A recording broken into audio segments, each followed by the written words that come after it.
திருச்சிற்றம்பலம். திருவாசகம். முதல் திருப்பதிகம். சிவபுராணம். பாடல். மறைந்திட மூடிய மாய இருளை அறம்பாவம் எனும் மரும் கயிற்றால் கட்டி புறந்தோள் போர்த்தெங்கும் புழு அழுக்கு மூடி மலஞ்சோறும் 9 வாயில் குடிலை மலங்கப் புலனைந்தும் வஞ்சனையைச் செய்ய. பாடல் விளக்கம். மறைந்திட மூடிய மாய இருளை. நம்முடைய ஆன்மாவானது உண்மையை மறைக்கும் மாயை என்கின்ற அறியாமையால் மூடப்பட்டுள்ளது. அதனால்தான் நமக்குள் இருக்கும் தெய்வீக சக்தி மறைந்துள்ளது. உதாரணமாக, ஒரு இருட்டு அறையில் நம் கண்களை திறந்து வைத்திருந்தாலும் சரி, கண்களை நன்றாக மூடிக்கொண்டிருந்தாலும் சரி, அந்த அறை இருட்டு என்று சொன்னால் அதை ஏற்றுக்கொள்ளலாம். ஆனால் பட்ட பகலில் கண்களை மூடிக்கொண்டு இருட்டு என்று சொல்வது தவறு. வெளியே வெளிச்சம் இருக்குது, அதை நம்ம கண்களை திறந்து பார்த்தால்தான் அந்த வெளிச்சத்தை பார்க்க முடியும். அந்த மாதிரி தான் அறியாமையும். நம் மனத்தை மாயை சூழ்ந்திருப்பதால் தான் உண்மையான இறை உணர்வு நமக்குள் மறைக்கப்பட்டிருக்கிறது. அறம்பாவம் என்னும் அரும் கயிற்றால் கட்டி. அதாவது, நம் செய்யும் நன்மையும் தீமையும் சேர்ந்துதான் நம்மை கர்ம பந்தத்தில் கட்டி வைத்து விடுகின்றன. முன்னமே நம்ம பார்த்த மாதிரி, நம்ம நல்லது செஞ்சாலும் செஞ்ச நல்லதுக்கான புண்ணிய பலன்களை அனுபவிக்க மீண்டும் பிறக்கத்தான் வேண்டும். கெட்டது செஞ்சாலும் அதற்கான கெட்ட பலன்களை அனுபவிக்க நம் மீண்டும் பிறந்துதான் ஆக வேண்டும். அப்போது முக்திக்கு என்ன வழி அப்படின்னா, பிறவாமை மட்டும்தான் நம்மளை முக்தி அடைய செய்யும். இப்போ உதாரணமாக ஒரு நதி இருக்குது. அந்த நதிக்குள்ளே ஒரு பெரிய கோல்டு செயின் மூழ்கி இருக்குது. அந்த செயின் அழகாக மின்னிட்டுருக்கு. அது நம்ம பார்க்குறதுக்கு நம்ம கண்ணுக்கு நல்லா அழகாக தெரியுது. அந்த செயினில் 2 விதமான கயிறுகளை போட்டு கட்டி வச்சுருக்காங்க. ஒரு கயிறு நல்ல விலையுயர்ந்த பட்டு நூல் கோர்த்த கயிறு, இன்னொரு கயிறு புழுதியும் அழுக்கும் சேர்ந்த சாதாரண கயிறு. இந்த 2 கயிறையும் நன்றாக பிணைக்கப்பட்டு தான் அந்த கோல்டு செயினில் போட்டு கட்டி வச்சுருக்காங்க. அப்போ ஒருத்தர் அந்த கோல்டு செயினை பார்க்குறாரு. பார்த்தோன்னே அதை எடுக்கிறதுக்கு ட்ரை பண்ணுறாரு. அப்போ என்ன பண்ணுவார், அந்த கட்டி வச்சிருக்கிற கயிறை வெட்டணும். அதை வெட்டினாதான் அவருக்கு அந்த செயின் கிடைக்கும். அப்போது அவர் வெட்ட ட்ரை பண்ணுறாரு.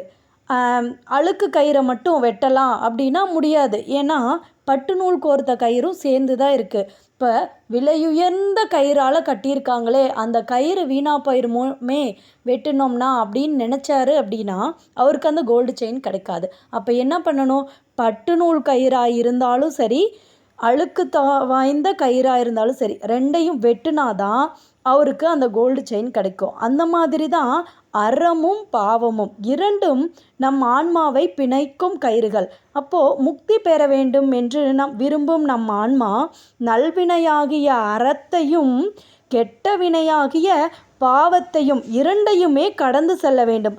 அப்போதுதான் கர்ம பந்தத்திலிருந்து முழுமையாக நாம் விடுபட முடியும். புறந்தோள் போர்த்தெங்கும் புழு அழுக்கு மூடி. நம் உடல் என்பது தோல் போர்வையால் மூடப்பட்டதுதான். அதன் உள்ளே சதை, எலும்பு, இரத்தம், கழிவுகள் தான் இருக்கும். மனிதனின் வெளிப்புறத்தில் நல்ல சிறந்த பக்தனாக இருப்பது போல் தோன்றலாம்.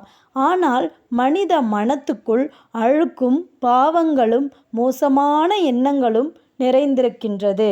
இதைத்தான் புறந்தோள் போர்த்தெங்கும் புழலுக்கு மூடி என்கிறார் மாணிக்கவாசகர். மலஞ்சோறும் 9 வாயிற்குடிலை. இங்கு மலம் என்பது ஆணவம், கர்மம், மாயை இவை 3ஐயும் குறிப்பிடுவதாகும். சோறும் என்றால் இந்த ஆணவம், கர்மம், மாயை இவை 3 மலங்களும் மனிதனின் உடலில் ஊடுருவிக் கொண்டு மனிதனை மெய்யறிவிலிருந்து விலக்கி வைக்கின்றன.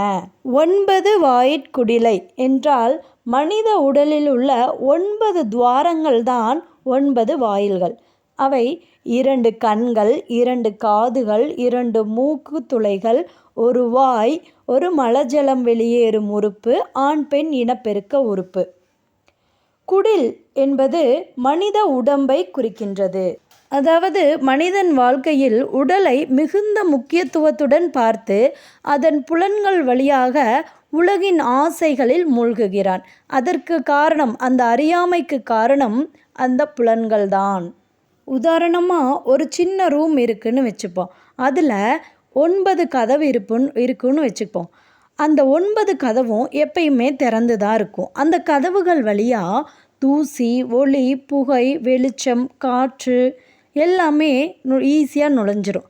அப்படிப்பட்ட ரூமில் நம்ம விளக்கேற்றணும்னு முயற்சி பண்ணுறோம். அப்போ என்னாகும்? வெளியிலேருந்து கதவு வழியாக வரும் தூசியும் காற்றும் விளக்க அணைத்து விடும். அந்த மாதிரி தான் மனித உடல். இப்போது இந்த சின்ன ரூம் அப்படிங்கிறது தான் மனித உடல். அதில் விளக்கு என்பது ஒளி, ஞானம். அப்படிப்பட்ட விளக்கின் வெளிச்சத்தை நாம் பாதுகாக்க வேண்டுமானால் அந்த 9 கதவுகளின் வழியாக வரும் தேவையற்றவைகளை கட்டுப்படுத்த வேண்டும். மனிதனின் உடல் ஒரு அழுக்கு தங்கும் இடமாகவும் மானிட வாழ்க்கை பாவங்களால் மாசடைந்தும் இருக்கின்றது. அப்படி இந்த குடிலாகிய உடலுக்குள் தான் நம் இறைவனும் குடியிருக்கிறார். மலங்க புலனைந்தும் வஞ்சனையை செய்ய. மலங்க என்றால் மயக்கமடைதல் என்று பொருள் வரும். புலனைந்தும் என்பது கண், காது, மூக்கு, நாக்கு, தோல் என்ற 5 புலன்களை குறிக்கும். கண் பார்வைக்காக, காது கேட்டல், மூக்கு நுகர்தல், நாக்கு சுவை, தோல் உணர்வுக்காக. இப்படி 5 புலன்களும் வஞ்சனையை செய்கின்றது. வஞ்சனை என்றால் ஏமாற்றம் தருகிறது. அதாவது இந்த 5 புலன்களும் உலகப் பொருட்களில் மயங்கி பொய்யான வாழ்க்கையில் மனிதனை ஈடுபடுத்தி உண்மைத்தன்மையையும் இறைவனையும் மறந்து தன்னைத்தானே ஏமாற்றி கொண்டு வாழும் நிலையை ஏற்படுத்தி விடுகிறது.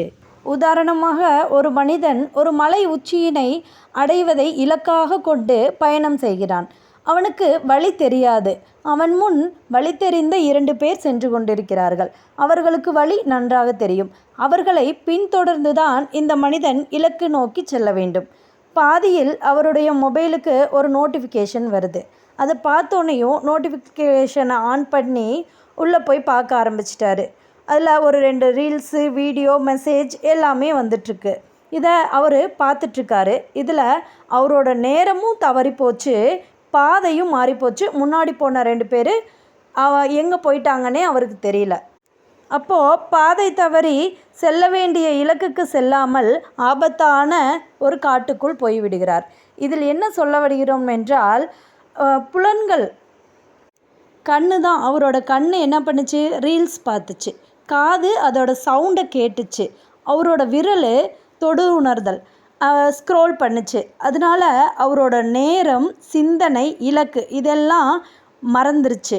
மாயை என்னும் தொழில்நுட்பத்தில் சிக்கிக்கொண்டார். இப்படித்தான் மனிதனை இந்த புலன்கள் ஆசை என்னும் மாயையில் விளைவைத்து மனிதனை ஏமாற்றி தவறான பாதைக்கு அழைத்து சென்றுவிடும். இதைத்தான் மாணிக்கவாசகர் குறிப்பிடுகிறார், மலங்க புலன் 5ம் வஞ்சனை செய்யும் என்று. மீண்டும் பாடலை ஒரு முறை காண்போம்.